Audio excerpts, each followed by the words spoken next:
Alternative Dig Talk. Real issues, real talk. At first, we hit your gadgets with our state-of-the-art digitalized mobile studio with the debate on the road behind the wheels. Later, we launched our magnificent studios located on Plot 1A, Sewagude Close, Lukulinanganda, Machindye, Kampala, where we bring to you our must-watch shows like The Mighty Drive, Monday to Friday, 8 a.m., Hotline, Mondays, 7 p.m. As for legal matters, Twins at Bar, Tuesdays, 11 a.m., Wednesdays, 6 p.m. is Afro-Caribbean Link, where we connect Africa with the Caribbean. Voltage on Thursdays, 7 p.m., featuring a youthful panel. Interface with Dr. Kiza Besije every Friday, 12 p.m. with his call to action against injustices. Snap Talk, Saturdays, 6 p.m. with the trio. A must-watch, The Political Dice, Sundays, 8 p.m. with the duo that never stammers, and so much more. Watch us live on all our social media platforms. We are the Alternative Digitalk. Real issues, real talk. Hi Rogers, can I ask you something? Shoot. What does corruption mean? Well, summarily, corruption is abuse of public power for personal gain or for the benefit of a group to which one owes allegiance. For example, when a public office is abused by an official accepting or soliciting a bribe. By the way, private people can be corrupt too, like bribing police officers to escape fines. Okay. So exactly how does that concern me? Well, do you pay taxes? I guess, yeah. What does that have to do with this? Everything. Because those taxes you pay are supposed to facilitate services you use, like water, electricity, roads construction, medicines in hospitals, name it. Okay, that is much bigger than I thought. But it can be stopped, right? Well, yes it can, although it may not be as easy as it sounds. And here is the reason why. Corruption roots are grounded in our country's social, political, economic, bureaucratic traditions and policies. So, what has kept it going this long? I mean, why don't we stop it? Well, the main reason why it has been here for so long is because institutions are weak, either as a result of poorly defined ethical standards of public service, weak administrative and financial systems, or ineffective watchdog agencies. What can we do to stop it? At a national level, we must focus on strengthening the independence and effectiveness of public institutions that fight corruption. At a personal level, we must commit to never giving a bribe. I promise I'll never give a bribe. Well, that's a great decision you have made. Me and you now have to spread this message to all our friends. If we all do our part, corruption will be no more. This message is brought to you by Alternative Digitalk.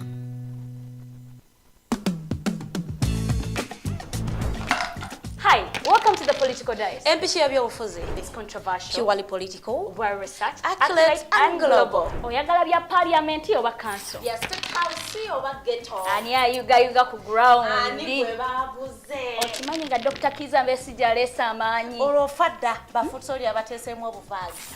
Oba yo DP eri ku ki? Olwo jeema. Bano ba MKCG bo baddawa. Abo bafuna CDF baamala tebabanja. Olwo baba ate bange bali ku ki? Abo bo akina kulabisa simanyanga posturing tebabiri bali mu structure building. Naye ate ono ye. Ani oyo oba? Ye ali ku ki? Oyo tumuleketa gamba anyiga mawe. Ebyo byonna birindira n'okudda Political Dice ku the Alternative Digitalk nange Teddy Tenjo ewamu ne Farida Bikobere buli wa Sunday essaawa 2.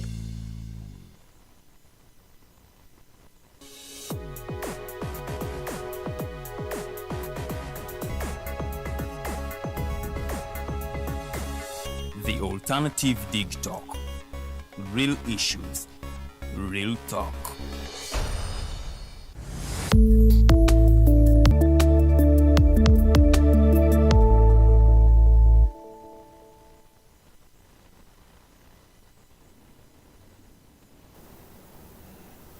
Good evening, ladies and gentlemen. This is the Hotline Show, and my name is Edgar Matthew Karuhanga. Today is the 22nd day of July 2024, and a lot of things are happening in this part of the world, that is Uganda, but also the rest of the globe. We were surprised by the decision made by the President of the United States as we speak, Joe Biden. He decided that he's not going to be standing for the presidency against Trump. And this comes at a time when many people have been commenting on the quality of leadership this person is offering, mainly looking at his age, saying that he's too old to lead the United States of America.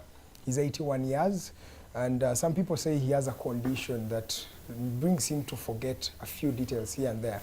And with all this background, we saw the president of the strongest country in the world coming out to say, time is enough for me, this is where I can go. I'm old, let me retire and get back to my home. Is that something that we can talk about today? Because as we're speaking, Mr. Museveni in September will be making 80 years. Does he still have the momentum to take this country forward? Is he really behind the decisions that are being made in the country? And is he a person that is eligible to lead the population? In fact, 50% of Uganda's population is below the age of 18. We shall be talking about that. And of course, there is the much-awaited march to Parliament that was scheduled for the 23rd of July, 2024, which is tomorrow. A few people from Uganda's social media have come out to actually say they're going to be marching to Parliament in order to highlight the problem of corruption that this country has been having for a long time. Remember, the IGG informed Ugandans that over 10 trillion shillings is lost annually to corruption. So various Ugandans, without any political party, without any leader as we speak, have decided that tomorrow they shall be marching to Uganda's August House. They say they are demanding first for the resignation of the Speaker of that House, and of course trying to say that it's now time for corruption to end. Various people with decorum, people who are celebrities in this country, have come out to talk about this particular march. How feasible is it? The police came out also saying, in fact, President Museveni, while talking to the country, addressing the country on Saturday last week, hinted on this issue and said, you are playing with fire if you think this is the way to go. But remember, the constitution of this country gives every Ugandan a right to peaceful assembly and trying to demonstrate and show their grievances, as long as they're doing it in a peaceful way. How does this move about? We shall talk about this. And of course, where is the thin line between police and the protesters? How can we ensure that the protesters talk about what is the issues that are affecting them, but also the police, in their mandate to protect and serve Ugandans, how can they really work together in order to have a peaceful country?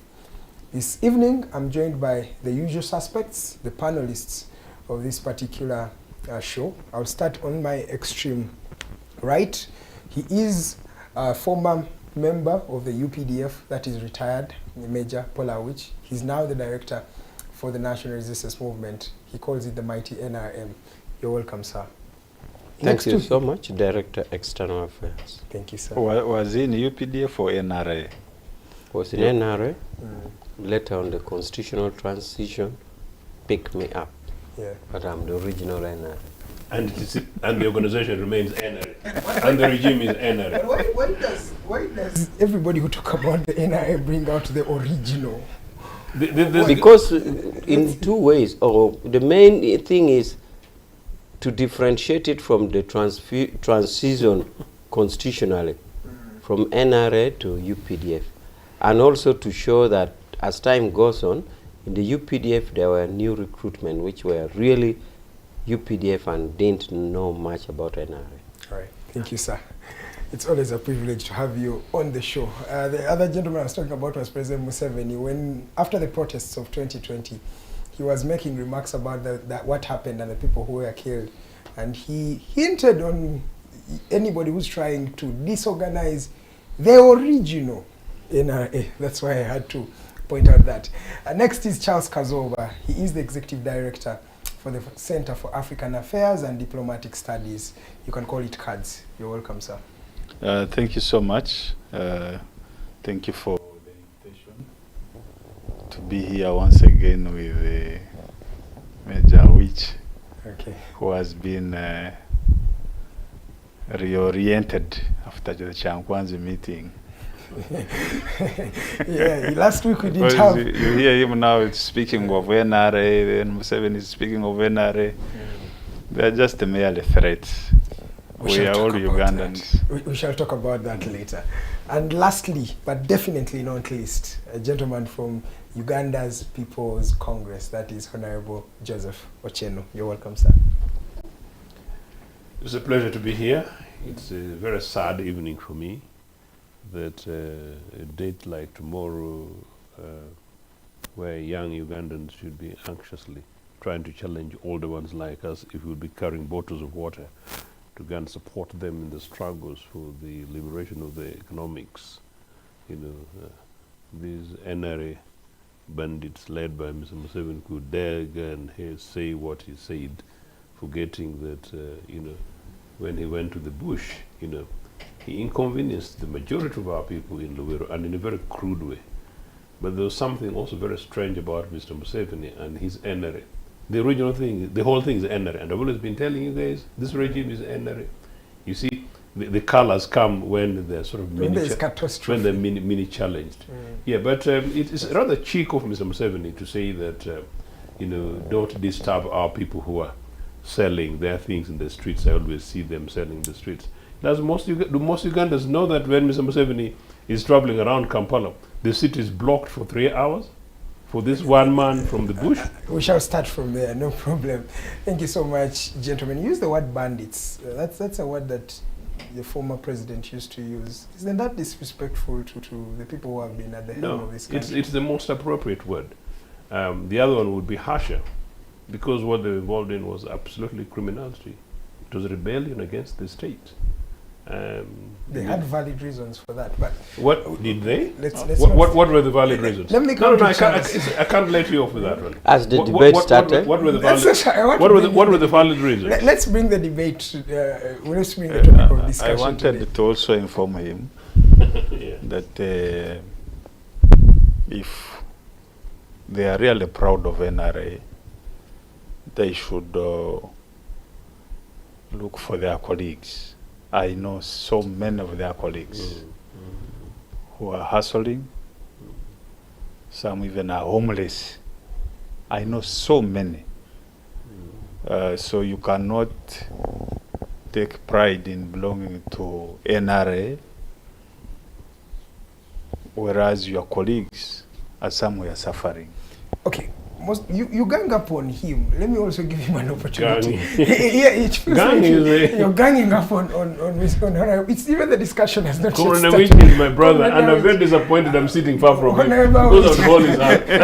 Honorable, I want you to respond to these gentlemen in anything they've raised. What do you want to say about their statements?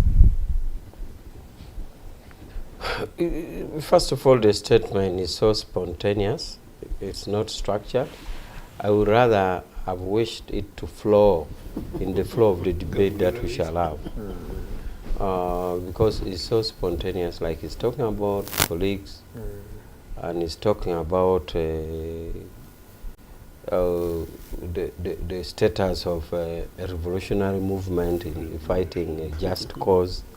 He's talking about the disturbance he claims the president gives. So it's really, I would rather let it pass, and we take on a flow of the normal debate, and I will capture it in there. All right, thank you so much, sir. I'll start with you, Charles. What do you think of Joe Biden's decision of not coming back to power? I start with you because this is your area of study, and you're into diplomacy. What does this mean when he decides not to run for presidency again? You know, by the time Joseph Biden decided to step down from the race, the whole world was becoming disgusted. Sorry to use the strong word. Because you would see that the gentleman was literally being pushed into a race that was wearing him down physically. His memory was on and off. Remember when he called Zelensky of Ukraine, he called him Putin. Yes. Then he called his vice president, Kamala Harris, he called him Trump. So it appears in a space of like an hour or two. So most of us were really worried. We felt the man was being pushed because of the hate the state machinery has against Donald Trump. It's good that he has made a decision. Even within his own party, he was under pressure just a few days before him stepping down. Obama himself had made reservations. The donors were also beginning to pull out. So Biden had to really get out. And not that he's a bad leader, no. Age had caught up with him. He really needs to rest. Well, his vice president, who is now holding the flag for the party. Is she holding the flag? I think yeah, just it is automatic. She will be nominated. It is just automatic because everybody now is just behind her. I've seen Obama, who has also hesitated to endorse her. I don't know why, but she has the backing. Now, she's new, literally new into politics, having served as Senate, I think, for one term, then Vice President. She's a true liberal person. She defends women's rights, she defends children's rights, she defends gay rights. She's a person for the vulnerable, really. She just married a gentleman from a Jewish family. Herself, her roots are from Jamaica, the father, and India, the mother. So I'm telling you all that because she's likely to mobilize mass support from these people. If you look at how she defends the women, so women will obviously vote for her. Then already Hillary Clinton has endorsed her. Then the people of color in the US are also likely to back her. Now with Trump is still damaged because of the cases, but we also cannot underestimate him. I think so far really Trump, it is as if God is on his side, having having missed prison. He also missed death narrowly with the attempted assassination. So the race is likely to be very competitive between the two, Trump and Kamala. But can Kamala pull off? It is very likely. It is very likely because Kamala is likely to be supported by the people who are in his class.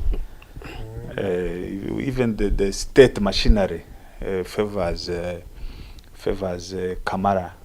The reason, maybe lastly, the electoral college also. The reason also for Trump, Trump is seen as too close to Putin. They see her as somebody who is likely. Okay, maybe just point out, can she actually, because you mentioned she may compete when it comes to the majority vote. Yes. But can she be able to take power and become president? Because Hillary won the majority vote. It is very true. It is very true. But like I've told you, Trump is somehow damaged goods. Okay. because of his track record. The way he managed his first term of office, it wasn't very good for people of color. So many people, he frustrated a number of people. And his conduct itself was so unbecoming of a head of state. Although I know for a fact that Africans want Trump in office. But in reality, a lot might not change for us as Africans, apart from him in the government, because for them they are scared of anybody that promotes civil and political rights. They don't want an American president who holds that as an agenda, because it doesn't favor their interests. Okay, let's wait and see. We shall talk about their interests as we come to. Can we say that a person who's that old, 80 plus, or 70s, cannot actually lead a country? Can we use Joe Biden's decision as a litmus test to say maybe it's actually possible or not right when a person who's that old leads a country? What do you think? No, I must say Joe Biden did a courageous thing to opt out, and the reason being that it's a traditional American culture that once somebody becomes president, because the maximum term is 2, most of them tend to go for seek re-election for their 2 terms almost as a given.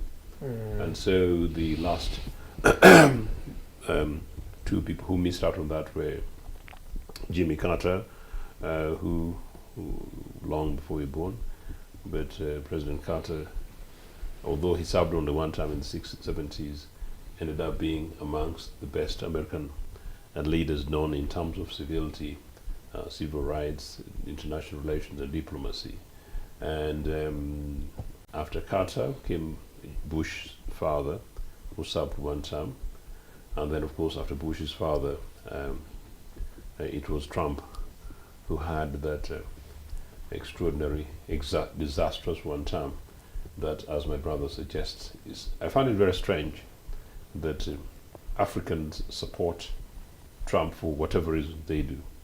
I have respect for friends of mine who are in the Republican Party who are Africans, some of them African Ugandans, and because they're in the Republican Party, quite understandably, there's no reason why they would not go with the person who's favored by the party. But I generally hope that in many cases it's not because they support Trump as a person. Trump is a racist, Trump is a misogynist, Trump is narcissist, Trump is Trump, and Trump is rather Trumpy.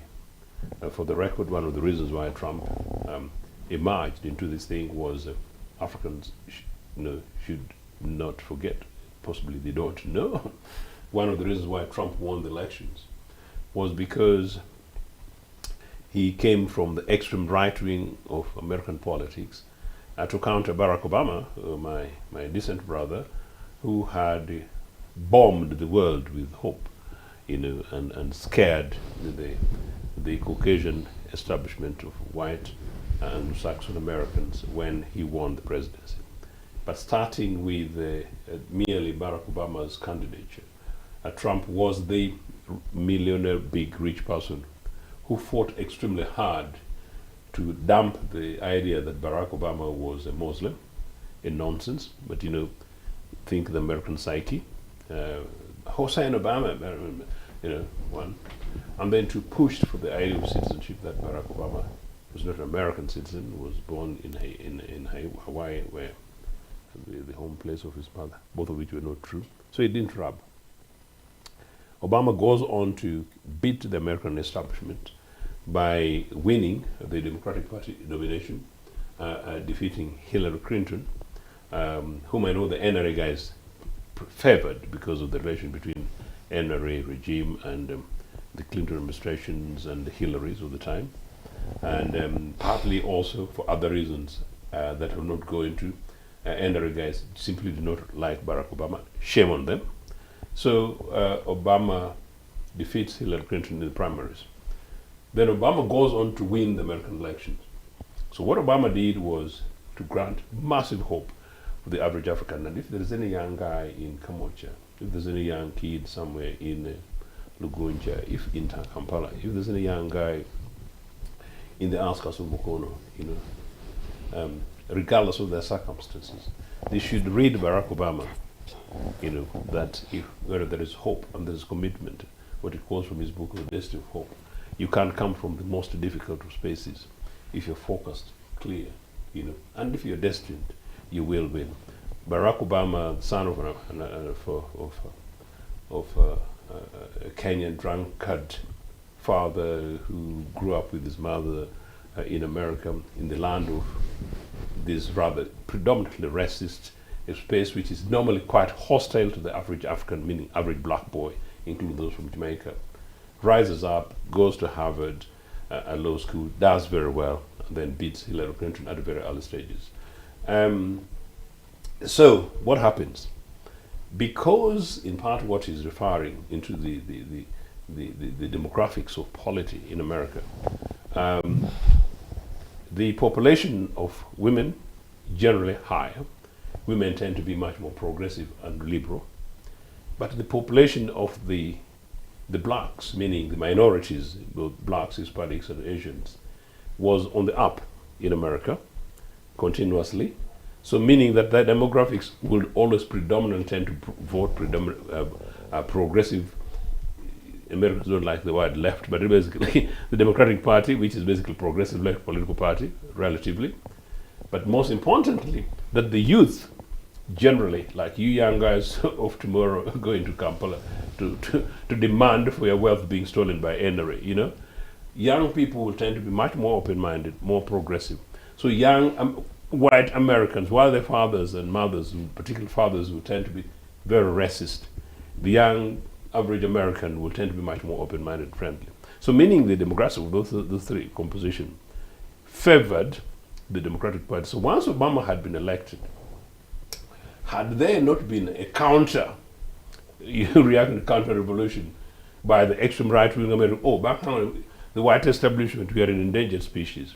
So if you look at that, it means that therefore that the right-wing, in this case particularly the Republican Party, was unlikely to win elections again soon.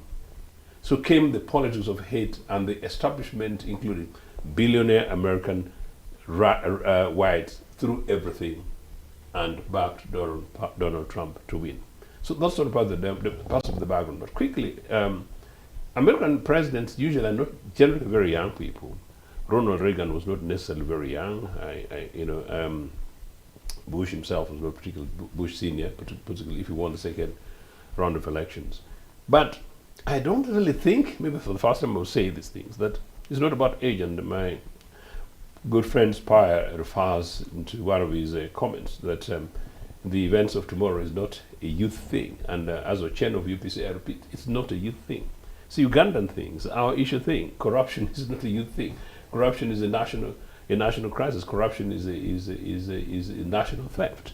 It impacts on and affects everybody else. In fact, the older people are possibly much, in the immediate terms, they're much more affected. They're the ones who are more vulnerable. They're the ones who possibly don't have the energy. They're the ones who don't even have hope for tomorrow.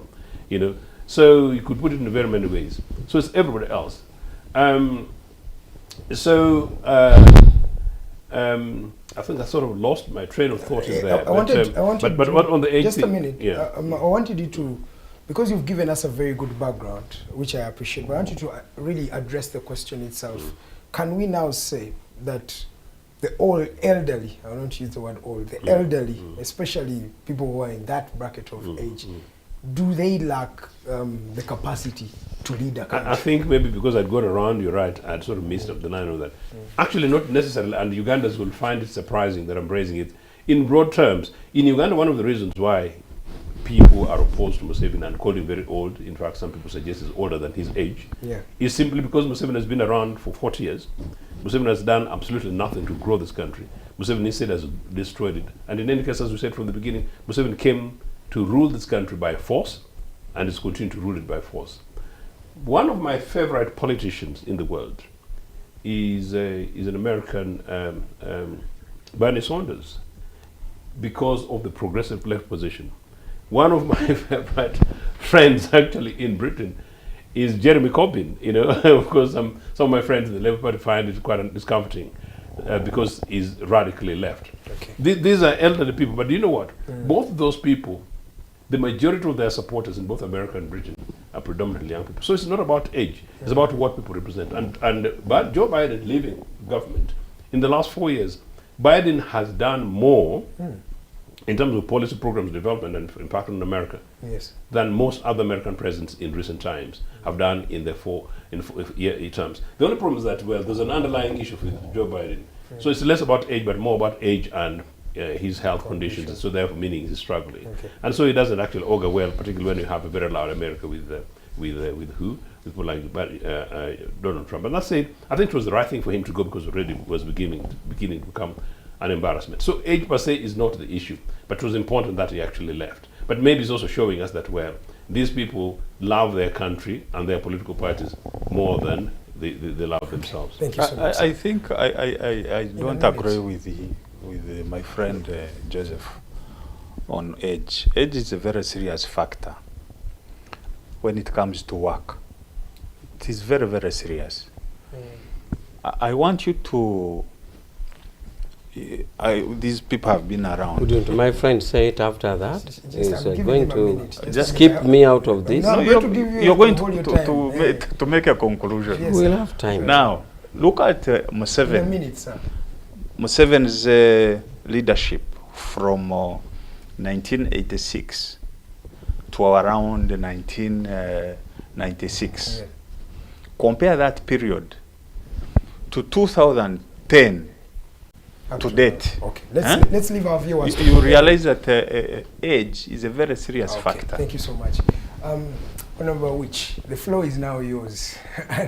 and we've given you all the time. He has been intimidating you. No, he has not. He's actually, he rarely does that. Sir, what do you Thank think? you so much. I don't, because of the discipline we have in the and I'll reiterate it And here. he's coming back Because he has never interrupted any of you. Let's give him time. Sir, what do you think about Joe Biden's decision to stand for presidency again? Joe Biden's decision is a good one, and I really attribute it to a word that none of my colleagues said. It's a health condition, clinical. It's a clinical matter. It's a clinical matter which any doctor would see that he had a medical condition which leads him to forget. You see, age reacts on people differently. It is either your genetic strength or your bringing up, or even other environmental factors like exercise or the food you're exposed to. So you can be of the same age with somebody, but you manifest differently. You manifest differently. So that's why I concur with my friend from the Congress. Today is really speaking wisdom on that one. As always. That age is not that one. So Joe Biden's issue is more of a clinical matter, a medical matter, than the age. So if he in were other healthy, words, it would be okay for him to come and stand? Yes, if he was healthy, if he wasn't sick from that kind of sickness that brings forgetfulness, it would be okay. Which is a consequence of age. Therefore, but it could catch him even when he's 50 or even when he's 40. So it is good that he realized that his clinical status couldn't make him proceed, and he opted out, which is a good thing. But some of us have been seeing the back and forth of the American thing is that it's much bigger than the age and the two. In any case, there's an age of two difference with Trump. Yeah, because but Trump is... I like to share my views that with our big brother, the Americans, and the generally capitalist West, there's a big, big problem. Capitalism is being threatened by its own decaying system. That's correct. It's really being threatened. And if you see all leadership in France, the young man who is married to quite, you know, very weird way of doing things. The capitalist, that is choice. So generally the capitalist countries are in a challenge. The only country that is so far safe is German. Why German? Because German imported the entire literature from Eastern German with its form education of East German. That's why Mackerel, the lady, could actually lead until she said she didn't want it anymore. So German is still picking up from the former socialist with clear thinking line, clear literature. The whole of Western capitalism is, even the literature, apart from science, which is independent, because science, whether you are east or left or right, science is science. But the other literature that is intended to subdue the thinking mind is very awash in Western Europe. I mean, you go to the bookshelves, you will find books like Rich Dad, Poor Dad, How to Get Rich in 1 Week, as if you're a witch doctor, getting rich in 2 months, the kind of literature that is just meant to, it's not. So, and the final one of the tests was recently in COVID. COVID tested the Western civilization, the capitalist civilization, and killed in, you could see mass grave burials with an ideally a good medical, presumably good medical situation. It was a real test. The burial in Italy was like mass grave, burial in Spain, burial in America, in New York, everywhere. So possibly it is time that our Western big brothers think about the status quo and how to make it better. Okay. So they are really moving in circles. It's a big challenge. Some people think that your leader should also borrow a leaf from the decision of Joe Biden. He's around literally the same. He can't, because I already told you that Joe Biden case is a clinical matter. No, but here in Africa, you don't even know the clinical matters of it African manifests. It manifests. So how can we say? It manifests. How did that of the Biden manifest? You already gave the example. Within, you yourself said within less than what? Less than an hour here. Less than an hour it was manifesting, talking very uncoordinated things. So you can't hide it. You can't hide it. So it manifests. You gave the example in less than an hour. The manifestation was being seen. So for us, we think that Biden did the right thing. But of course, we have some sentiments that would seem to favor Trump. For example, it is really not democratic for a power or one part of the civilization to superimpose their civilization. For example, we may vary on many issues, whether democracy, religion, or same-sex, or what. But you see that Trump seems to think that that is not the way to go on imposition on others. It could be your right to be gay or not, but don't impose it on others. And to us, we think that is a way to go. Okay. And then migration, it has really been, some people seem to think is against Africa. You see, if you went to any airport, even in London, Africans are the least number of people migrating. The biggest migrations are from Asia, Indonesia, Malaysia, Pakistan, Bangladesh, India. You find a whole line at the airport. So those are bigger migrants, like in America. There are 11 million Mexicans in America, 11 million. So when Trump talks about migrants, well, it's not really particular about Africa. It's not particular, but it's really, and that's why there's a threat of him losing votes from speaking votes. So his views about migration is a general view. But for me, I'm even saying, why would our people really go? Why don't we struggle and make our situation better? We make our position better. Who wouldn't want to stay in the United States? I don't want it myself. Because you're honorable wage. Then why do you enable people go to Dubai? I have ever to explain this. Has a good life. Honorable Rich is listen, a good car. I served in Geneva for 8 years as a UN judge of human rights. When I was in Geneva after 8 years, I was even offered a job in United States for human rights. Exactly. But I declined it. I declined it. I came back home, and it took a long time before my next deployment. So whatever it is I'm saying... Which you're sounding like... the context is different, but Marie Antoinette, who says that if you cannot afford bread, eat cake. Because if you ask your Ugandan, why would they want to go to the United States of America? Really, if you were in Uganda like 45 years ago, wouldn't you want to really go back to America? No. But they are dying to go to Saudi Arabia. What about because that's what I'm saying. That's what I'm trying to say. See, the labor mobility, I've explained this long ago. Yes. I've always explained this concept of labor mobility, and I'm not going to go back to it. But I have explained it. If somebody insists, I can do it again. The world is needing labor mobility. Yes, yeah, you've so for me, it here. that is why you have the 11 million Mexicans. But if they don't want us, what do we do? I am saying that we have more tasks to make our country safer and better than going there. But my point is, Trump issues of migrants cut across. Okay. And I'm saying, even when you seem to think Africans are going, even if you look at an airport, Congressman lives in UK. Congressman will tell you that the line in immigration of people from India, Pakistan, Bangladesh, they are much, much more longer than any line from Africa trying to enter UK. So we're very small thing. Okay. Therefore, as you're concluding, please add on the issue of Kamala Harris. She stands to be the first woman president to become, president in the United States. Do you think there is a chance for her, if you are to look at it from your perspective? But he's supporting Trump. That is what you're saying. He has his own opinion.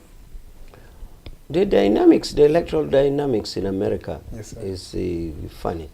She may not. Remember that you brought in the element of winning majority votes as opposed to, you see, in their system, which the Congress use here in Uganda. Did you know how UPC elect their party president? For example, if you vote Ibanda, there's Uchieno, there's a Kena Obore, there's a Lara Tuno or somebody. If a Kena gets 41 votes, he gets 39. Yes. Olara Tuno gets 38. The Ibanda is counted under Akena. So meaning that in Umbarara, he could get 51 votes. And so you can actually win the majority vote, but lose the what? So that is it. So their system is complete. Yeah, that is the last election of UPC. Okay. In other words, a district is counted under. So if you won in Wakiso, for example, where there's a bigger votes, so the possibility of somebody winning majority vote as opposed to district is there. The Congress seems to be doubting, but anyway, we'll have it say. No, clarify. Not a fair point, but I'll clarify. So therefore, that is part of the dynamics in the electoral system. But also they have their issues, the women, so I wouldn't even want to speculate the winning now. But if she won, she would lead. Because the state system in America is so strong that anybody would be there. It is the state which makes them. Probably even a president has a written speech. On the issue of Israel, the policy is clear. Okay. On the issue of this policy is clear. So everything is prepared. Everything is prepared. It's a capitalist state-dominated system. Anybody would lead. Thank you so much, Honorable Pollar Awich. My name is Edgar Matthew Karuhanga. You're still watching the Hotline Show. We have 15 minutes to the end of this particular first hour. But before we end the first hour, it's time flies when you're having fun. So I think you're having fun. Let me come to you, Honorable Cheno. In just 5 minutes, I want you to comment on Kawaka. He returned to the country yesterday night. And a lot of things have been spoken about the controversy, his trip to Namibia. Even the Namibian government refused to, you know, give him a visa or extend his particular visa because of the bad publicity that was around this particular issue. And many people were doubting, saying that your government has been, you know, abducting him. You know, the school of thought. Okay. Ugandans, Now, have they embarrassed? I just hope you're not suffering from Biden disease. Not yet. Have you heard what he said? No, I know. He's describing me as a Otieno. So are you also suffering from Biden? What? At that age, would we just undermine the power of the youth? You know? At that age, would we say you are also clinically challenged? I'm not clinically challenged. So I hope not, because you are making the same mistake Biden is making. Don't undermine the power and privilege of the youth tomorrow. Now, on His Majesty the King's status or matters around him, we thought that Buganda Kingdom would handle the matter. And therefore, as a citizen of Uganda, the government would simply come in when called if there's need. And therefore, the matters between him and the government of Namibia is basically caused by his subjects. Some countries wouldn't like to be shaded in bad light. Yes. There was demonstration in Denmark, in UK, everywhere, mentioning Namibia. And a country like Namibia, remember, they have come from a very strong revolutionary struggle against the white regime. They got their independence, they fought for it under Swipo. So they wouldn't want to dirty their name. And therefore that is a decision they took, and Uganda couldn't do otherwise. Otherwise, the government, if Buganda Kingdom was handicapped, whether in terms of resources or otherwise, or even if they wanted to request for the extension of his stay, I'm very sure that President Museveni would do what he could. But the matters of the Kabaka is a matter of Buganda Kingdom, and therefore whatever the Namibian government did, I think they did it in good faith, because the agitation and the quarrel were coming from Buganda as a subject. But now that he's back, we wish him well, and he is going to have his kingdom within the laws, within the granted laws of or how a kingdom runs in a republican country like Uganda. And when it needs help, it will be helped. Okay, thank you, Major Awich.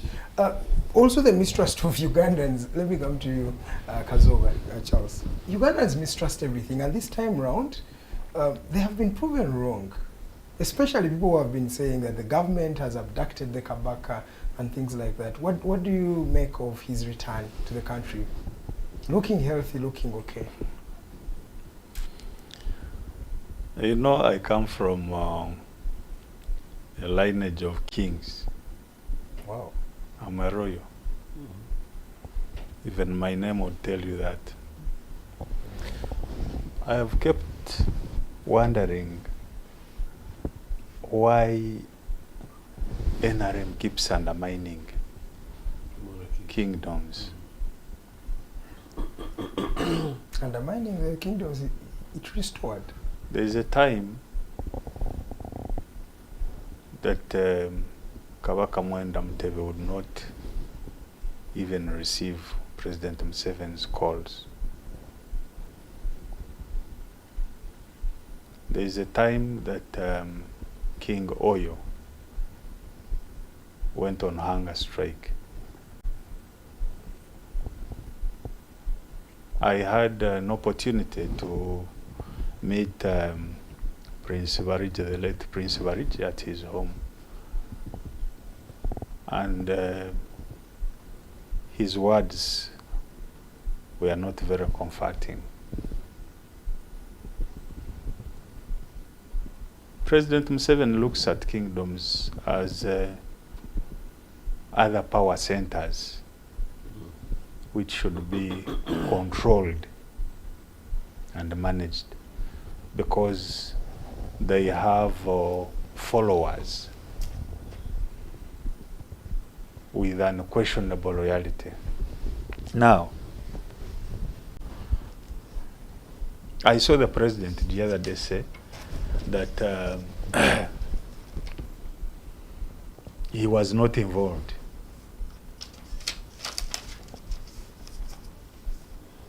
That is not true, because I don't think that his minister, the state minister for ICT, Nabosa Sevugwao, took up the task independent of the president. She must have consulted him in regard to the Vantaka travel to Namibia. It backfired. And it's good that it backfired. You imagine somebody is sick, bedridden. Bedridden? The healthy man who came back. And people just want to go and beshame him, show how bad his That's physical. how you are perceiving I'm it. telling you what. Some people wanted to just confirm that their Kabaka was alive.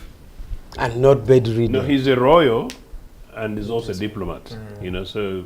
Yeah. No, I'm not so talking about perception. We should learn... Because some people can see a 9 and others see a 6. We should learn... But is it true he was bedridden, according to him? We should learn to respect people, especially at that level. You understand? Yes, sir. If somebody is in hospital, the person you can consult is their family. It is their family that should even permit you. But consistent pleas from the Kawaka's family to give him privacy fell on deaf ears. Instead, elements within the NRM government have wanted to cause dramatic divisions within the kingdom. Why do you say it's NRM? I know what I'm speaking. Correct thing? President Museveni was not happy with the support he got in Uganda in the last election. That is a fact. And there are consistent efforts to undermine Uganda, which could be good for the NRM. No problem. But it should not be at the expense of somebody's life. Somebody like the Kabaka. You imagine the harassment, the humiliation he has undergone. That a country even refuses to renew his visa because he's on medical treatment, because of the humiliation orchestrated from here in Kampala by his subjects. Do you think it is his subjects? You think me at my age I'm such naive? I'm not naive. What don't we see?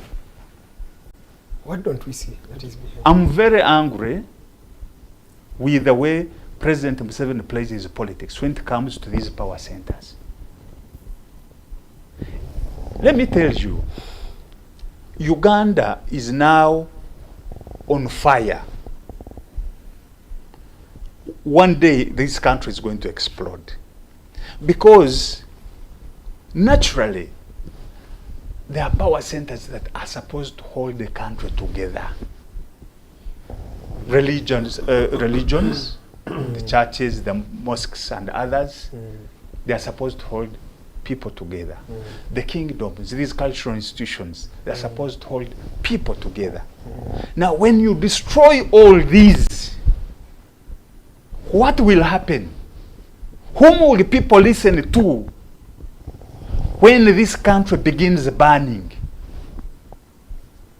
Whom will they listen to? Do you think the Kabaka is happy with what is going on? If tomorrow something sparked up riots in Uganda, do you think he'll have the patience to talk to his subjects? That calm down. Or he will just keep quiet? There is a problem.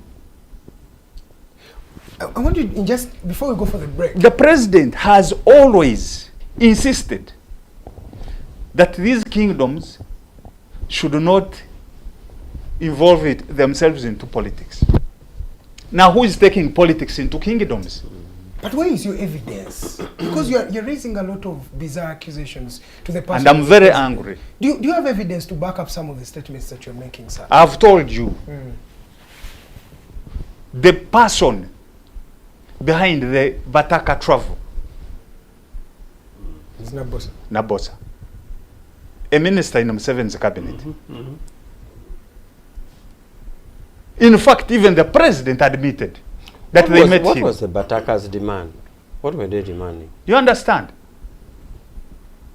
Now, what did the president admit? He admitted that he met them with Nabosa. He met the Bataka, and he has been meeting Bataka for yes, over that travel. Even he met the Bataka. No, I'm talking of the travel to Mabibia. That's what I'm trying to. That is what I'm talking about. I'm not discussing any other issue. Do you really think these guys sold their cattle or goats to go to Namibia? They are not poor people. This is taxpayers' money from the state. But what was the motive? To embarrass the Kabaka. Okay. Ladies and gentlemen, let's take a short commercial break at just 3 minutes to the top of the hour. When I come back, there's a gentleman who has been shaking his head in affirmation. That is Honorable Joseph Ochieno. We'll be starting with him, and after that, we shall head straight into the topic of discussion today. The march to Parliament happening tomorrow. What are the pros and cons? Please send more of your messages. I'll be reading them subsequently as we continue with the program. This is Digitalk TV, and you're watching The Hotline Show.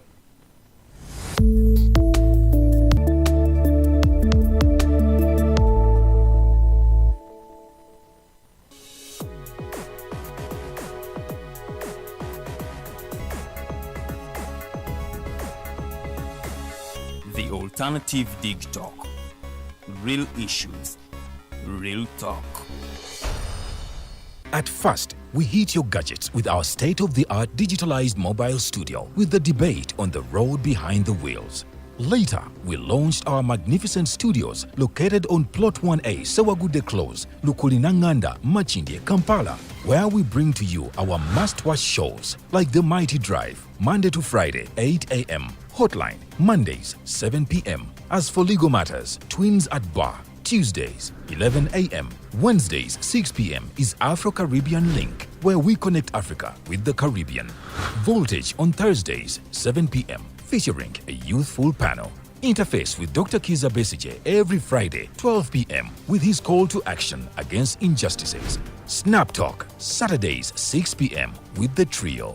A must-watch, The Political Dice, Sundays, 8 p.m. with the duo that never stammers, and so much more.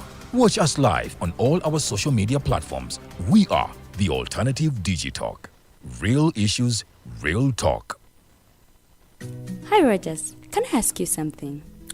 Shoot. What does corruption mean? Well, summarily, corruption is abuse of public power for personal gain or for the benefit of a group to which one owes allegiance. For example, when a public office is abused by an official accepting or soliciting a bribe. By the way, private people can be corrupt too, like bribing police officers to escape fines. Okay. So exactly how does that concern me? Well, do you pay taxes? I guess, yeah. What does that have to do with this? Everything. Because those taxes you pay are supposed to facilitate services you use, like water, electricity, roads construction, medicines in hospitals, name it. Okay, that is much bigger than I thought. But it can be stopped, right? Well, yes it can. Although it may not be as easy as it sounds. And here is the reason why. Corruption roots are grounded in our country's social, political, economic, bureaucratic traditions and policies. So, what has kept it going this long? I mean, why don't we stop it?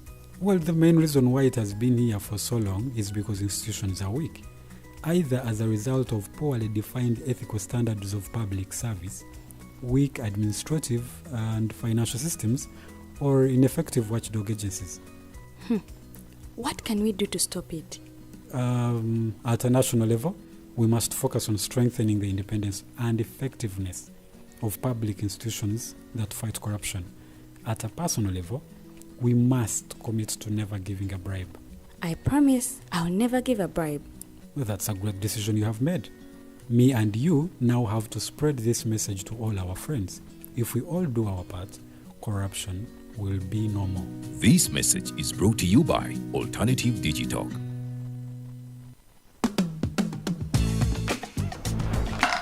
Hi, welcome to the Political Dice. empichi y'ebyobufuzi It's controversial, purely political, well researched, accurate and global. Oyagala bya parliament oba council. ya state house oba ghetto, Ani ayugayuga ku ground. ani gwe baabuze, Okimanyi nga Dr. Kiza Besigye aleese amaanyi. olwo fadda bafutsoli abateeseemu obuvaazi, Oba yo DP eri kuki? olwo jeema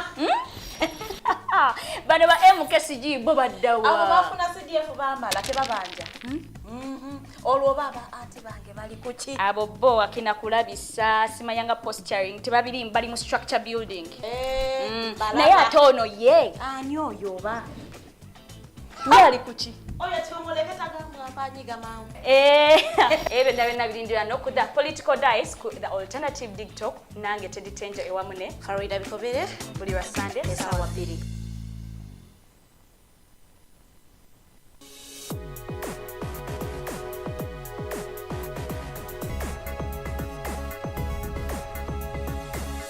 The Alternative Dig Talk. Real issues, real talk.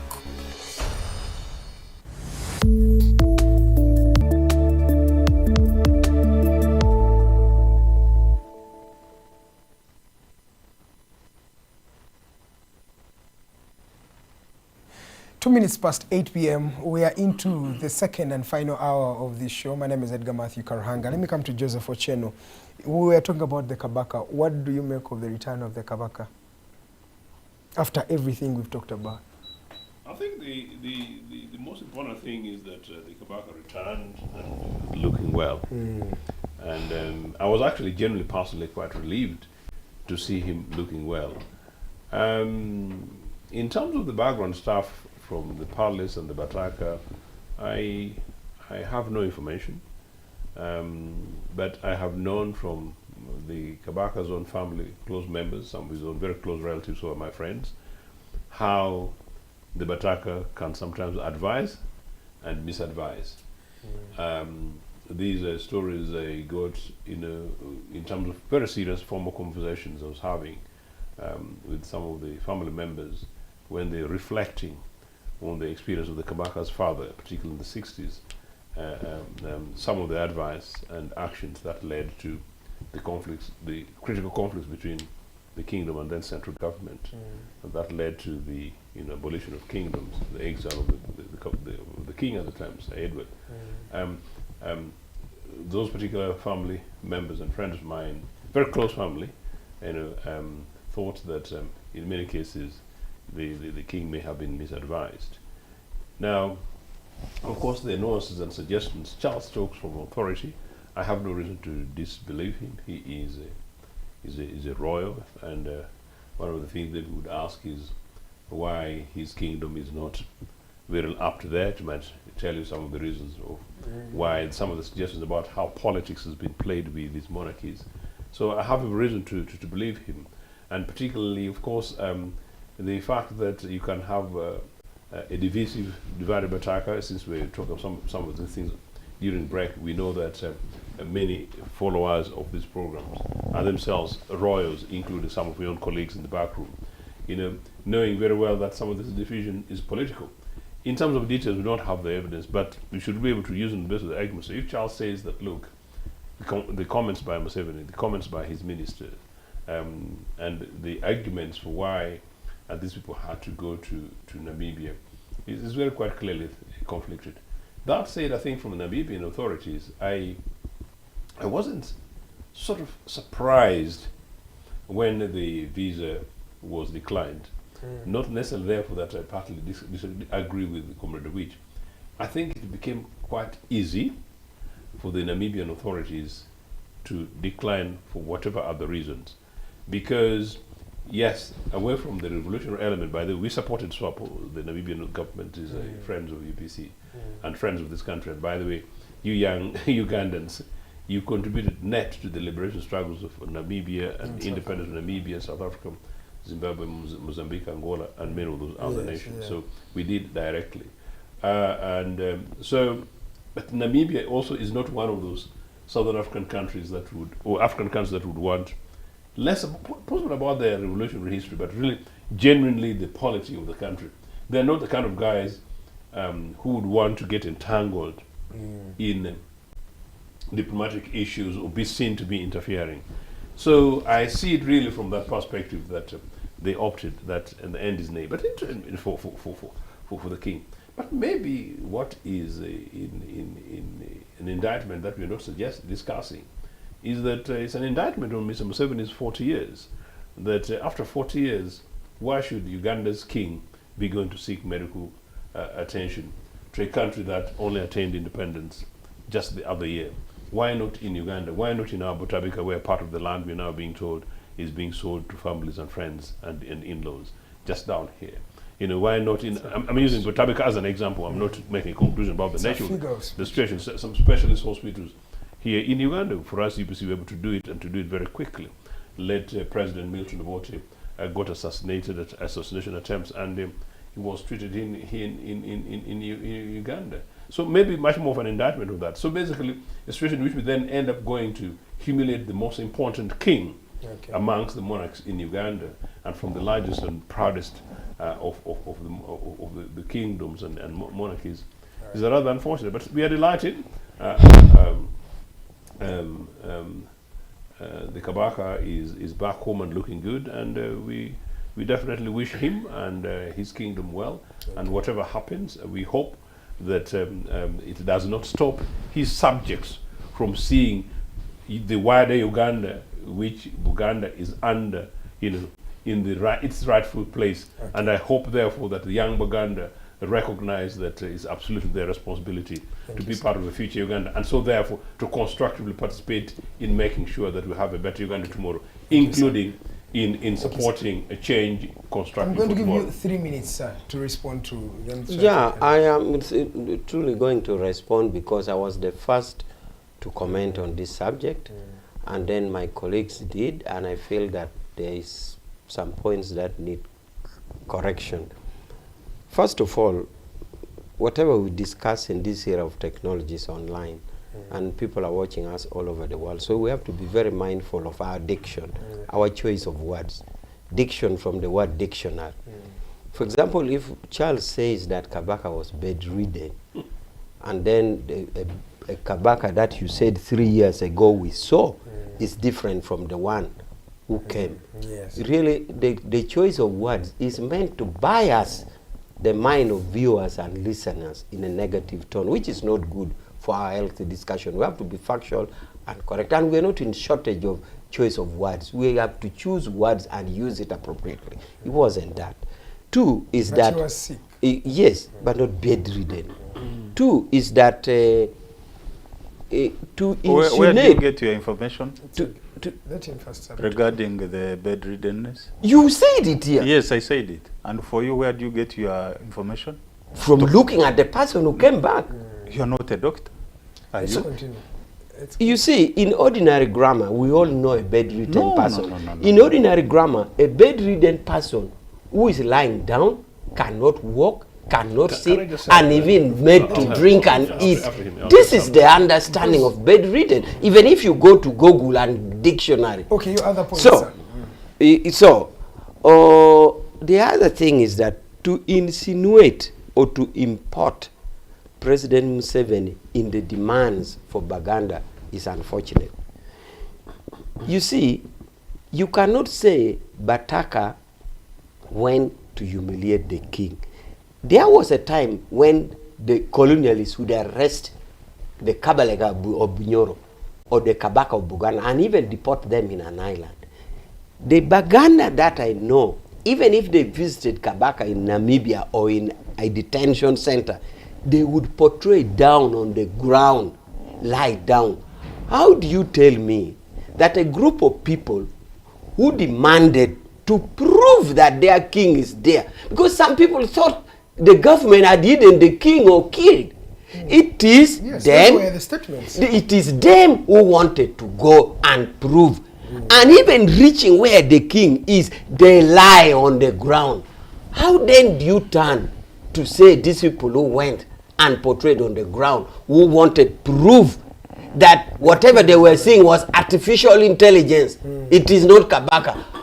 Even if it was me and they asked for transport fare, air ticket, and I know there's a propaganda that was artificial, I would even give the air ticket. I would say, colleagues, if this is what you want to prove, so it cannot be true that people who went to lie down on the ground in respect of their king went to humiliate. Thank you so much. Actually, your words now. Let me just No. His words confirm that these attackers are being sponsored by government. I said even if it was me. I said even if it was me. Let me come to you, Charles, and we start the topic of discussion today. The young people of this country are preparing a march to Parliament tomorrow. What do you think about that march? And it's against corruption, so they say. And I'm against corruption. You too. And the president has also said he's against corruption. He's not, though. He has said he's against. He has said he's against.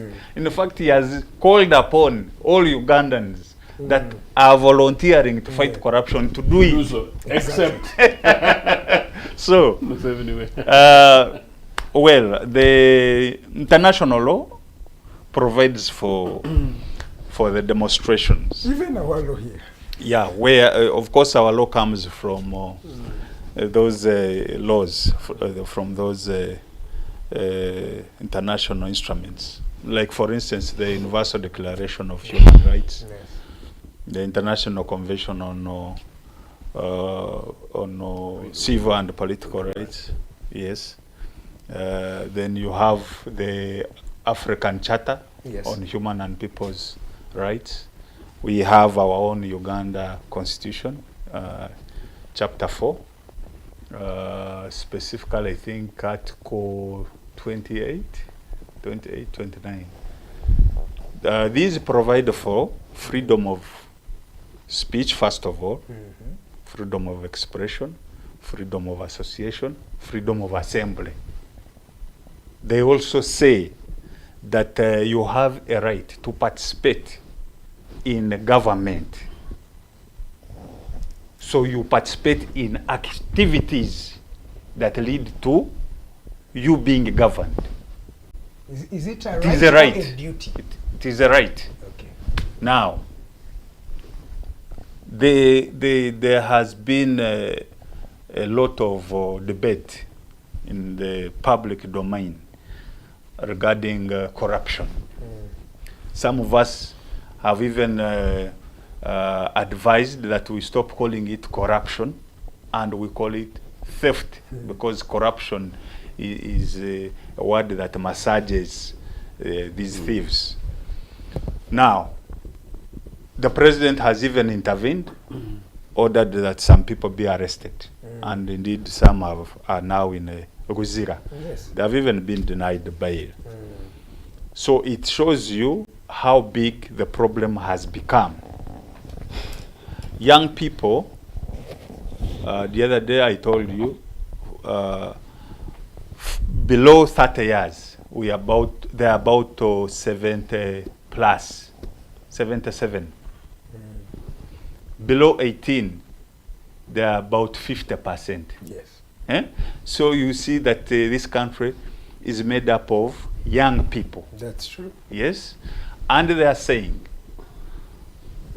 we cannot get capital to do business. We cannot get jobs. In fact, you heard the president a few months ago, I think 2 or 3 months ago, he was quarreling and telling these people, young people, to stop bothering him with jobs.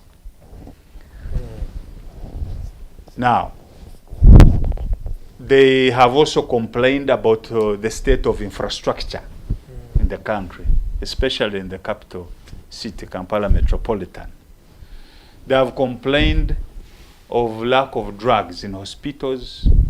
They complain several people can't be well paid, like the doctors. They have been on strikes for so many years, the teachers, although lately someone has been added on to them. Now, there are lots of problems, but the argument is that much of the money that is stolen, if put to good use, some of these problems can go away. For instance, it is thought, it is believed that almost half of the national budget is siphoned by thugs within the government. Half of the national budget is siphoned. The IGG has specifically talked of 10 trillion. But in real estimates, it comes to around half of the budget. So almost the amount of money collected by Uganda Revenue Authority is all stolen. That is how bad the situation is. And President Museveni says you protesting, you're playing with fire. No. What is behind his mind? President Museveni, or would you want him to allow protests? He would not. You say this is a common cause. Yeah, of course he would not. I mean, these protests could lead to fall of government. He can't allow that. Although he wants the fight to go on, but he cannot allow the protests. And now the excuse or the reasoning by the state and the president are that there are foreign interests sponsoring some of these activities. In fact, these protests are being branded as subversive activities. And that is why the president particularly says he's very willing and ready to deal with anybody that participates in those protests. Because the state is now seeing these people as subversive, not people who are expressing their dissatisfaction against the stealing of public resources. Okay, let me first pose you from there. I'm going to start with you so that you can also juxtapose for us this subversiveness and looking at the reality of protesting. What does it mean really? Or they're just playing around with words. Let me come to you, Honorable Joseph Ochieno. The young people have decided of this country that they're going to flag the problem of corruption, and by marching to Parliament to demand for accountability. That's their house. But we're seeing President Museveni coming out and saying you're playing with fire. And this has been the narrative. And we've also even had a hashtag that's saying Uganda is not Kenya. What do you think? Typical NRM, man. Typical NRM. I'm delighted the young people have woken up and are waking up and they're joining Uganda People's Congress and others. No, they don't want your political parties. No, I am making a point. Yeah, but they've been pertinent. Joining us on the issues. Okay. And no, and of course, you know, corruption, theft, you know, is political. You know, law and order, crime is political. Mr. Museveni is making political statements, basically just to sustain and keep himself in power. So it's political, and it will tend to be partisan political anyway. And the fact that Ugandans rally around a common idea, you know, does not necessarily mean that there are partisan elements there. So I want to repeat, I'm delighted that young people, particularly, are joining us, you know, in the campaign we've been since NRM came to power, but definitely from 1987. When Mr. Museveni, you know, in a very crude, corrupt, almost criminal way, went through the process of currency conversion in 1987, lest you forget. When Museveni came from the bush, I think they were looking for money to buy slippers for themselves. They decided that they're going to change the Uganda shilling. And for 1,000 shillings, they took away 2 zeros. Cut off 2 zeros. If you have 1,000 shillings and you're going to Uganda Commercial Bank, the bank that UPC built for you guys, but Museveni decided to sell it to themselves, you know? Yeah? The thing reduces to 10 shillings. After that, they deducted 30%. So meaning out of 1,000 shillings, you end up with, you remain with 300. No, 7 shillings. This funny money that you see these days with 50,000 shillings, whatever, you know, whatever. You can add 2 zeros and multiply it by 30%, whatever. You can do the maths. Then you know what it was, the kind of money. How much inflation, how these guys killed our economy. The 30% that Mr. Museveni, you know, chewed from Uganda's national coffers has never been accounted for. So I call that the first big theft against the people of Uganda by NRM. So from then on, these guys went to junk helicopter, some things associated with this family, you know, ghost soldiers, ghost police, ghost schools, NRA, you know. And then fast forward, even before Temangalo, you get this other thing that sent his recycled friend Jim Muhezi to prison, you know, stealing our money from which donors have given us, Gavi, you know, for people dying. You can imagine how many people have died as a result of this. So it's a criminal thing. So Ugandans have got a right to say some of them lost their grandparents and parents and relatives, and some of them are missing others in action because of these things. So you go from Gavi to Temangalo to the Commonwealth thing, cars to recent NSSF, and then stealing from the poorest of the poor from Karamoja.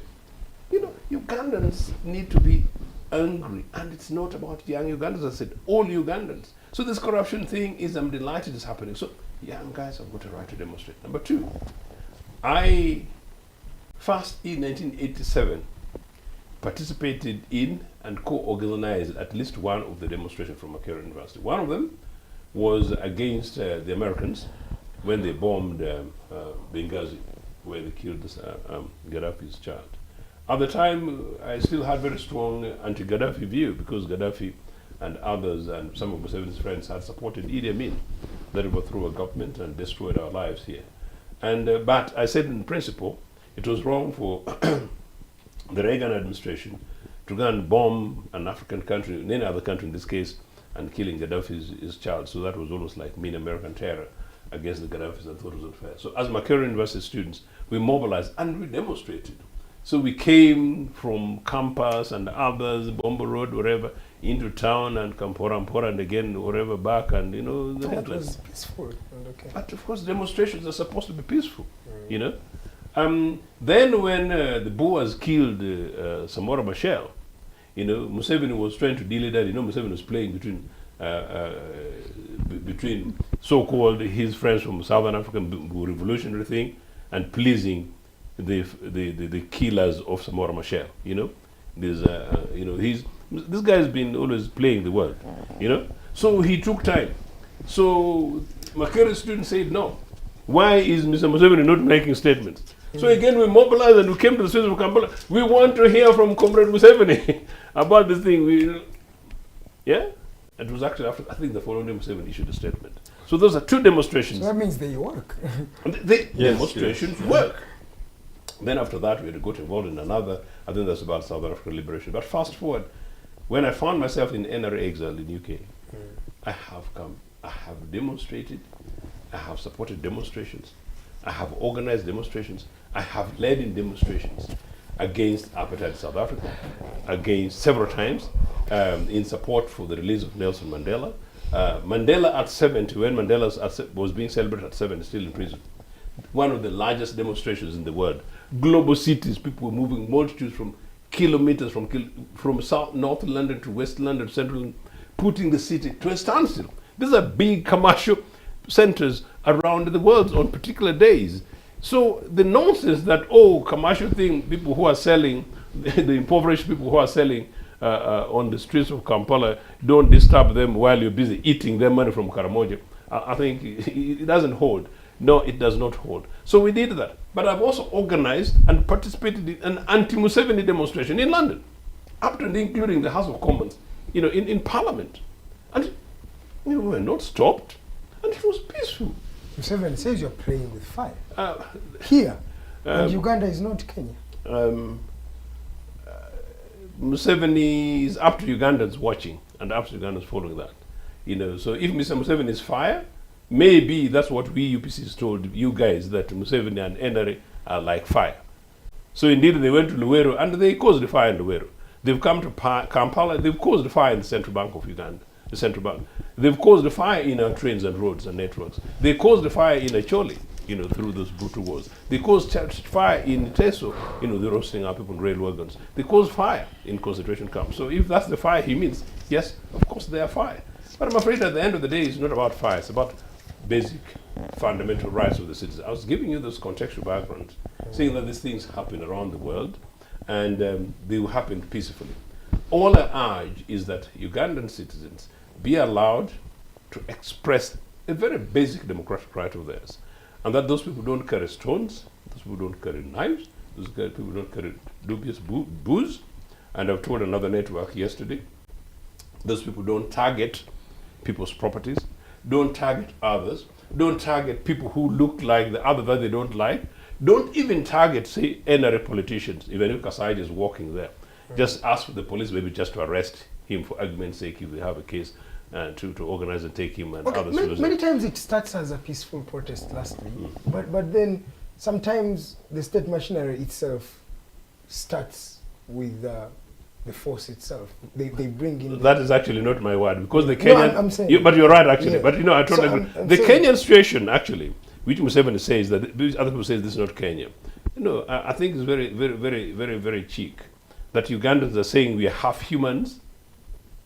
Ugandans are saying, these guys are saying Ugandans are half human, that the Ugandan youth whose money and futures are being stolen by this NRM after 40 years are half human, so they should remain and continue as slaves. Quickly, the Kenyan thing went violent when the police shot.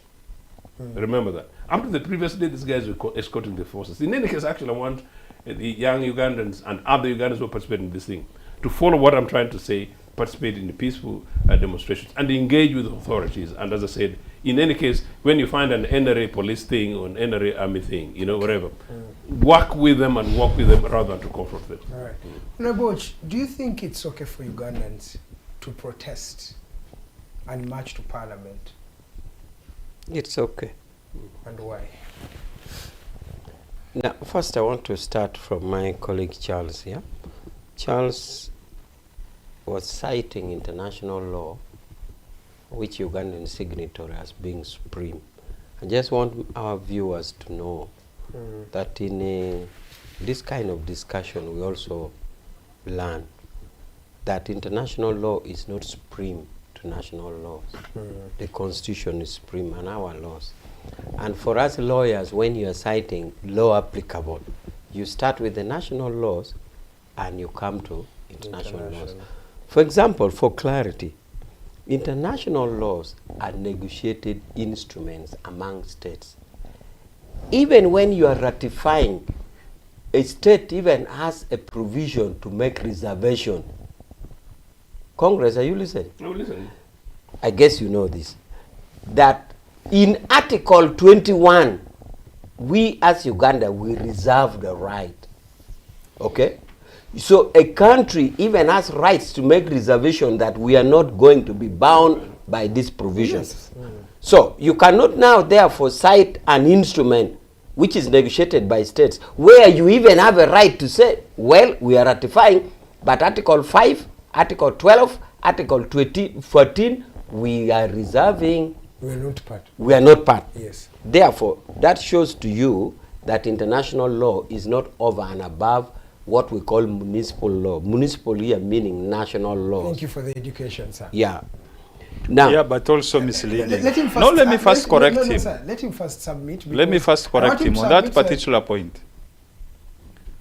Human rights is a culture. No doubt about that. I'm talking of culture. I'm talking of international law and local law. Let me explain to you so that you can understand. Human rights is a culture borrowed from the liberal system of governance. Human rights goes hand in hand with democracy. You cannot claim to be democratic and you cannot, whereas you ignore human rights. Now, in liberal systems like the US, their emphasis is on civil and political rights. Uganda, we didn't have that culture.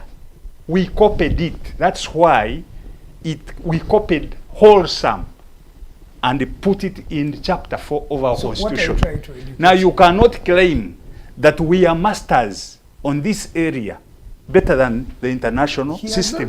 Although it is very true that it depends on country per country on which system is superior, municipal and international.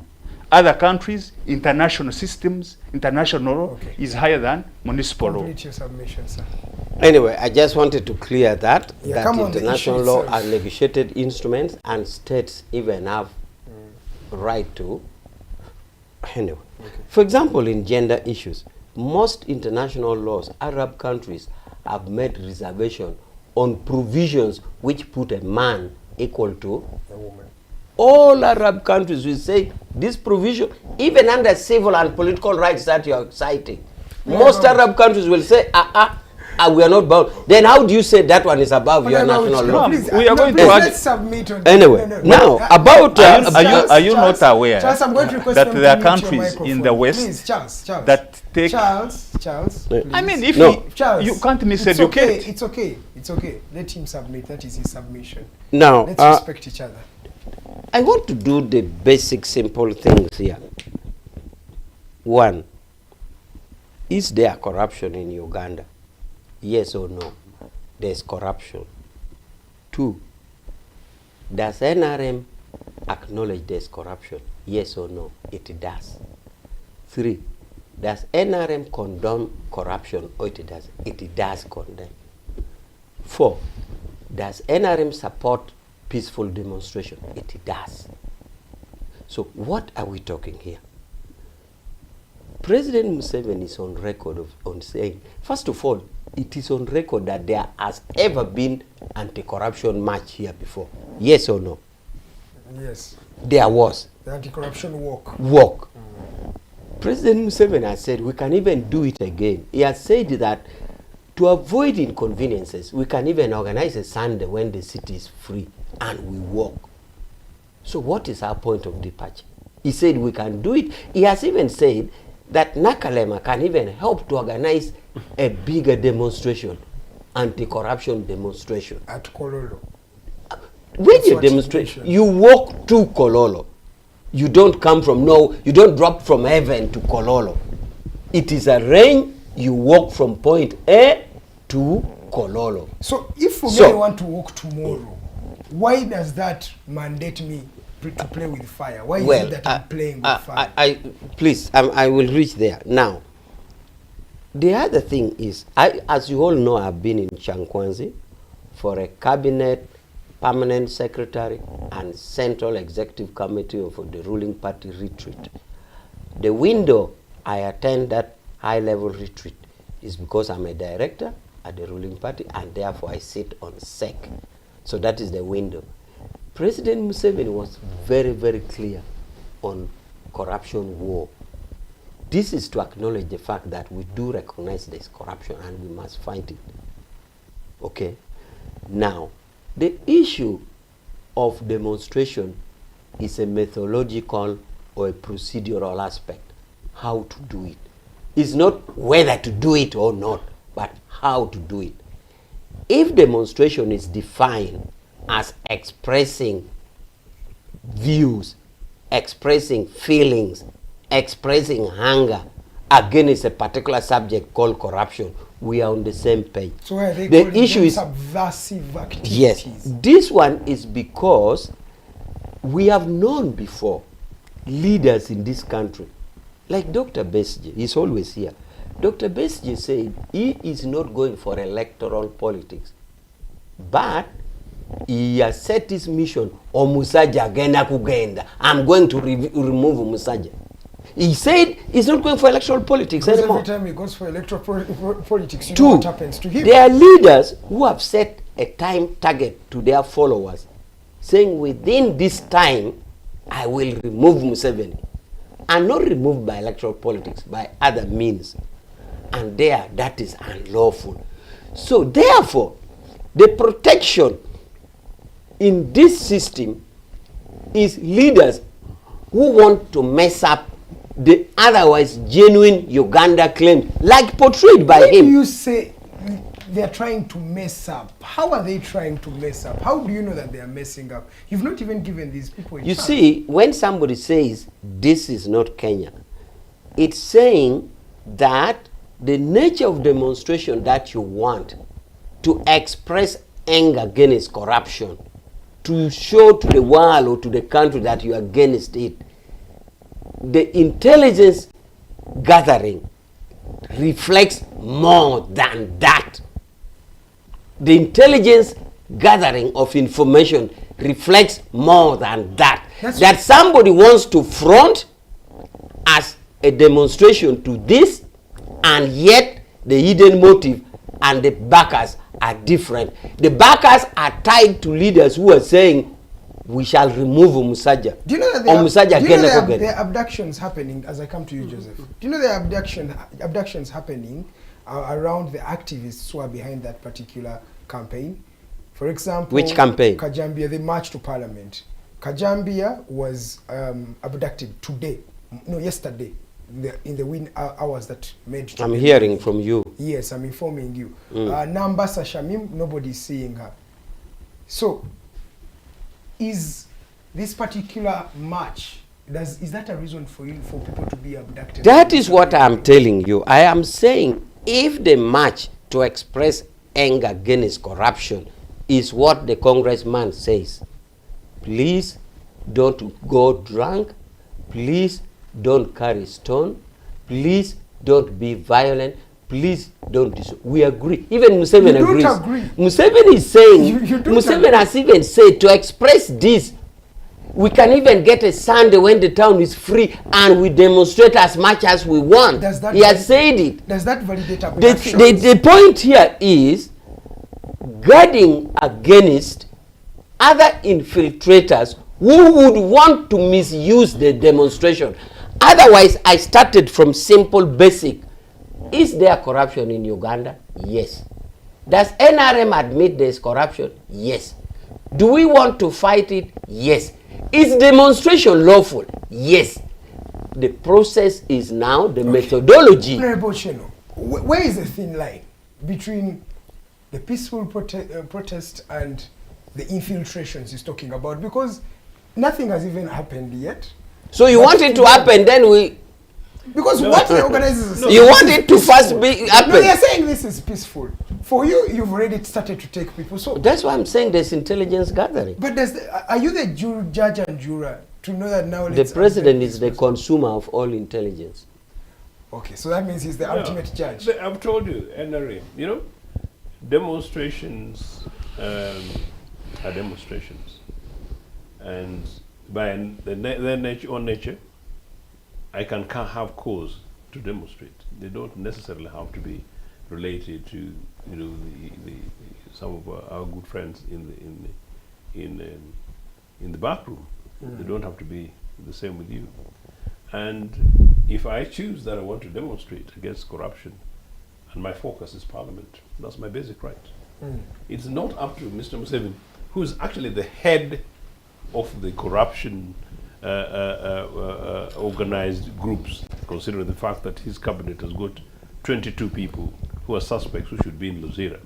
And he's the very same person who allegedly recently appointed somebody who's not have gone to prison for stealing our money at Uganda Revenue Authority, to head allegedly another new Kwaku and anti-corruption thing. That's not Mr. Museveni to tell us where to go. So you pick as you choose. And number two, I think it's rather cheek for Mr. Museveni to suggest that we pick on a Sunday. But Museveni doesn't know that a Sunday is a day of worship. I'm told his family has got bishops and pastors and cardinals. So they tell us that's a day of reverence where we should not be working and walking. Just think about it, just think about it. So the guy tells us to choose a particular Sunday. Okay, it's all right. You can even come with us, and then you get spoiled by our stealing kind of thing. By the time you end, you've smoked corruption and you go back. No, you pick and choose on the basis of that. The responsibility lies with the police. I visited the police headquarters, I think early last year, I think 2 years ago now. I visited the police headquarters, and I was quite well received by the Inspector General's office. And I had a reasonable conversation advising the police commander, which, and I hope a young Mr. Utafire is listening. The responsibility of the police is law enforcement. It also includes detection and prevention of crime, granted. You know what I'm saying? So, when people are going to demonstrate, and it's chosen that Charles is leading a demonstration on a particular issue, and Charles has chosen that this demonstration is going to end, for instance, at the Namibian High Commission, for argument's sake. Charles can pick that. We are focusing on Namibian High Commission because they did this. So who are you to say that, well, okay, we are going to confine you guys to Luzira, the other end of that corner, because we don't want to disturb the diplomats? No. It happens world over. So, picking direction. But what Mr. Museveni forgot is that for him, he puts traffic in Kampala to a standstill. For 3 hours, people are waiting for one single Mr. Museveni to pass. Does he wait for the Sunday before he travels in Kampala and causes those inconveniences? Sometimes, actually, amazingly, Commander Which actually, next time if you're advising when in Changos, I know you're very privileged. Tell the guy to stop passing around Kampala, particularly at the peak of time, 4 o'clock in the afternoon, 5 o'clock in the afternoon, 6 o'clock. The guy chooses the crudest moment to stop traffic for 3 hours. So his reason is not genuine. It's absolute nonsense. His reason is absolute nonsense, and it's an outrage. And it's an outrage particularly because it's the very same Mr. Museveni who a few weeks ago, we thought, and I nearly agreed with Comrade Awich a few weeks ago, we nearly came and said, now time Mr. Museveni, he's now very seriously taking this one seriously. He's even dragging these guys to go to Chankwanzi, and I hope they didn't spend our money in Chankwanzi, because it's very serious about corruption. And the following week he said, please don't touch the corruption thing. Reminded me of how Mr. Museveni humiliated my Mulambo Betty Kamia when Mr. Betty Kamia said, we are going to go for lifestyle audit. Some of these people are basic officers who earn 650,000 shillings, but they've got properties worth billions of Uganda shillings. Then don't go there. Leave those ones. The same Mr. Museveni. No, Ugandans, you've got a right to demonstrate. And you should be going to. Let me come to Charles. Charles, if you remember a few weeks ago, there was one lady, she was just alone, holding a placard and protesting against corruption. That woman did not throw a stone. She did not abuse anybody. She did not steal from anybody. But you see how she was arrested by the police. So, I don't know now what she was doing. Was it violent? How peaceful can it be so that the system can understand that now this is a peaceful protest? You see, Rohanga, it is very wrong and very misleading, by the way, to impute that there is democracy in Uganda. You are dealing with a dictatorship, so those things are bound to happen. Of course, Major Awich might deny, but the reason they even keep insisting that we are original NRA itself shows you how dictatorship runs. Regarding these demonstrations, first of all, we should understand the end game. What do we intend to achieve from the demonstration? Will Museveni respond to public opinion that he dissolves the government like it has been in Kenya?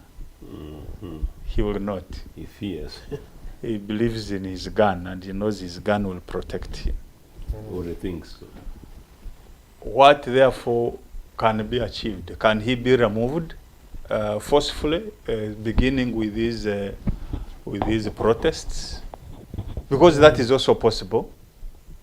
And me, I don't find anything wrong with discussing that. It has not started today. Actually, the genesis of protests is far back as 13th century, when the king was rebelled against by his people, and that conflict resulted into the Magna Carta, which paved the way for most of these rights that we are talking about. Yes, sir. Therefore, a government can be removed forcefully through civil disobedience, and the population turns against you. That is understandable. Even in North Africa, it has happened. Yes, sir. You cannot keep stealing, and you think people are not pained by how you conduct yourself. So, on the one side, President Museveni is pulling, he's saying, no, you are not going to remove me from government. Yes. But on this other side, this side is a little bit weak and divided. Yes, Because of the corruption, you know, some want to eat, some are saying, me, I want a position, or others are planning for 2026. Yes. That's why you don't see, for instance, an organized voice of the opposition in this demonstration. They don't want it. The Ugandans are saying, yes, because no colors, no leaders, no what. We just want No. Some of these guys can mobilize their followers. Right, political actors have their followers. Yeah. So it is important that they speak out. So the issue of protesting, it is not that you have to be permitted by President Museveni, because ultimately, like I've told you, it can result in the removal of a government. That's true. That people don't want. In the Arab Spring. And therefore, President Museveni is saying, you are not going to remove me, I have my army. And to intimidate you further, he has already branded you rebels. Sure. Yes. You're subversive, my friend. Subversive, yes. Yes. So you are rebels. Oh, they arrest you, they can even charge you with the treason. Because he knows that, first of all, the times don't favor him. The country is hostile towards him. Now, the Major Awichis also want to stay there, so that they can manufacture whatever information they want to make sure that they appease the old man. Now, the ordinary people are going to remain disenfranchised until they decide on the best action way forward. Let me ask you, tomorrow they've done it, they've protested, they are in the streets of Kampala. What next? And that is the thing. It's pressure. Because President, from the way I know, President Museveni has mastered this game, and he knows Ugandans so much because he uses carrot and stick. Like I told you, he'll throw some people in a prison, then he'll bribe others with either positions or money. Yes, and then you will remain divided. So you don't achieve what you want to achieve. Are they going to stop stealing? I don't think so. Okay, lastly, because I want to bring in Honorable Awich, the last time Ugandans tried to protest in 2020, in fact, they did not protest, but yes, a few that tried. You remember how many people were murdered in cold blood, young children, women carrying food. They were not actually protesting when you look at some of the people they are in. Can't it be worse tomorrow? Let's speak the truth. You see, should it be? Some should Ugandans necessarily die as it was in 2020, and then maybe these people are not in prison? Do people need to necessarily die? And if you don't mind, just a 30-second intervention. Part of what I was actually trying to say earlier, what I was advising the police, if you know that there are elements who want to obstruct, use intelligence. You guys will give you a lot of money, don't you see? Utafiri is a very rich man, you know. So use told people to go to demand accountability. Indeed, use intelligence. Go to this. Use your intelligence. Go and arrest those suspects with the evidence and arraign them in court. Okay, let him come. There's that particular question. I want to paint a clearer picture and be a realist, so that Ugandans can understand. Number one, President Museveni wants to remain in charge. Number two, there are factions within his government. People who have positioned themselves. They are looking at this seat and they feel they can take over once Museveni leaves. Of course, living in their view, him living peacefully. So you are not just countering President Museveni alone. Yes, sir. You're also dealing with numerous factions within his government who are fighting to succeed him. They will not allow such a mass action against the government, because if it succeeded, they will not have any chance. Yeah, they lose out, yeah. I don't know whether you understand. I already understand you, and I don't want you to continue. Honorable Awich, please respond on the things they have talked about, but also this particular question. I think 2 weeks ago, there was a lady who was carrying a placard, just one lady, not throwing stones, not abusing anybody, just saying, we are tired of corruption.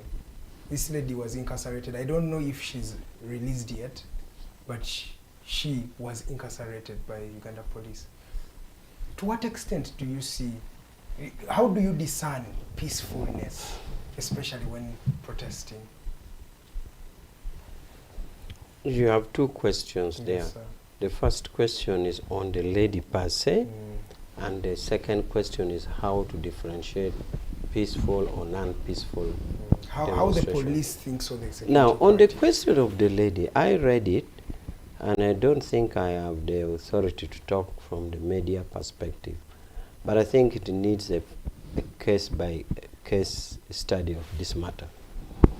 And even then, I would, if I studied it on a case-by-case, I would want to know the position of the party that I talk for, whether it is an agreed position or not. Okay. Because even the person who was in the spotlight, the speaker, came out later and said, me, I don't know. I have not denied anybody what?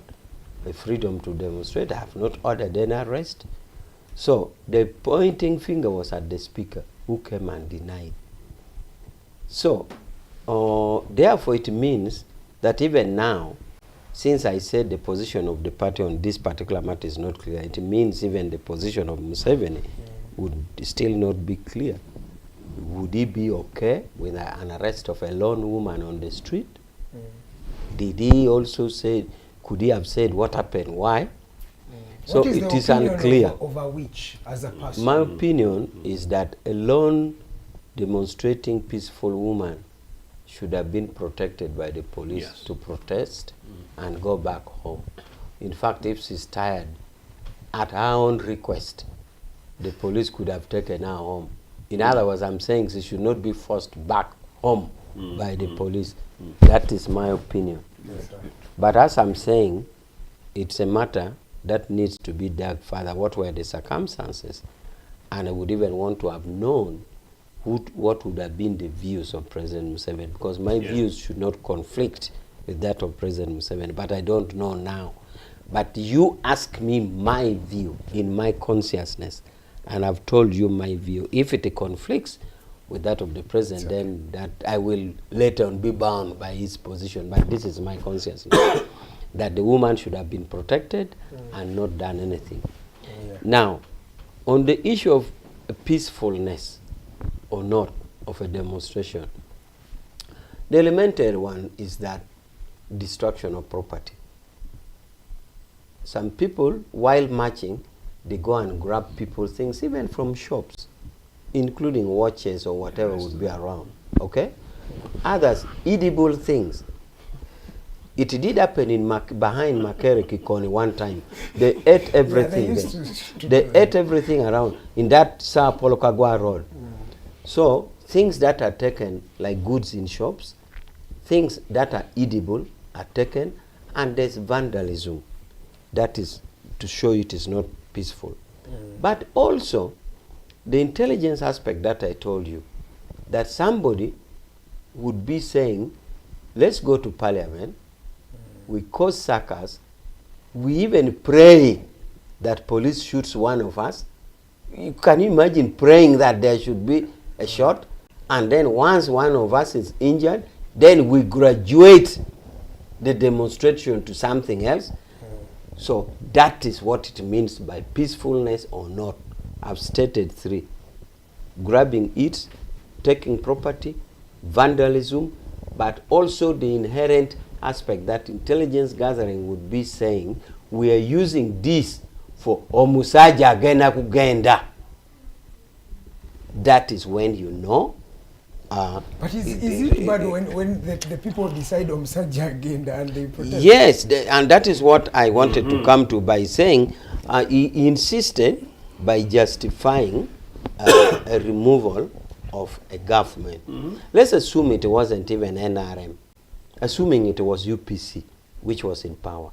It's not correct because the constitution of a country provides for methods of removing a government. Breaking this news. time I'm not saying it is NRM. This time I'm news. saying it is which one is breaking why am I about looking at you like which this? one is breaking These about it? people are trying to protest, just carrying placards. You and your people Can I allow the Congress to inform me about that? Using my minutes, can you inform me about not you. On the move of government. On the breaking news. This is my show, and let me ask you. You are saying that you are worried about people carrying placards. You carried guns. But first, let me answer this question where you said, is it okay for people to remove a government the way he's saying? I am saying it is not. I am saying that even if it is a UPC government, it is not. Because right now, we have the 1995 Constitution, which stipulates procedures of removing a government. Constitutions are overthrown. Should you go against it, then it is unlawful. But I think now, if you go about it, you are trying to argue what is called the Kelsen theory. Kelsen theory, constitutional theory, says if you overthrow a government and you establish a ruling order, then that government therefore becomes legitimate. But also Kelsen theory says, should you fail, then it is treason. So, do you want history to catch you on the other side of Kelsen theory or before? How do you know therefore, it is incumbent. But the Constitution also gives it is incumbent to do anything. You see, it is incumbent on the government to ensure that there is a rule of law. Now that this government X is in power, even if you don't call it NRM, now that government X is in power, it is duty bound to ensure that government is in power and only replaced by lawful means. And I said government X because I'm saying even if it was UPC government, any government X in power has the duty to be that. Now, if the Congress fail to make theirs, then it is a weakness on their side. If the Congress fail to maintain, in fact, in the case of the Congress, they were overthrown twice. They were overthrown twice. And it's a shame that you can be in government. And remember, I had always said here, and allow bandits and by the way, you made me talk on the state apparatus, but you have not made me to talk about our strongest weapon. Which is that? Our strongest weapon, Museveni said it. Yes. Museveni said the needs of the people. Yes. He said, now a bunch of matoke is 3,000 from the farmers. Wait. Then he asked from among the people who were there, how much is it now in Kampala? They said 10,000. In other words, the president is saying, even before you go to the strength of the state machinery, do we address the needs of the people? He's saying we have provided the food. No, it is not the people. It is not the people. You can count them. That is why you have organizers and manipulators. That's why you said organizers and manipulators. My name is so our biggest weapon is the needs of the people. And that is Honorable Pollar Awich, retired major. And he's the head of the NRM Director, the Director for NRM External Affairs. Thank you, sir, for coming through. Charles Kazowa, Executive Director for the Center for African Affairs and Diplomatic Studies, and Honorable Joseph Ochieno from the Uganda People's Congress. My name is Edgar Matthew Karuhanga. It's exactly 9 p.m. It has been a great discussion. Tomorrow, let's wait and see what will happen. As come along, guys. Ugandans, as journalists, we shall be here to inform you and tell you what would have happened therein. But at the end of the day, as you go to cry for any goal, any issue that you have, remember that you only die once, you live every day. So let's be careful. You know you're responsible. Let's be careful. He's saying don't come to the streets. But you have told them. No, but we have told them. Don't go to the bush like NRM went. And See.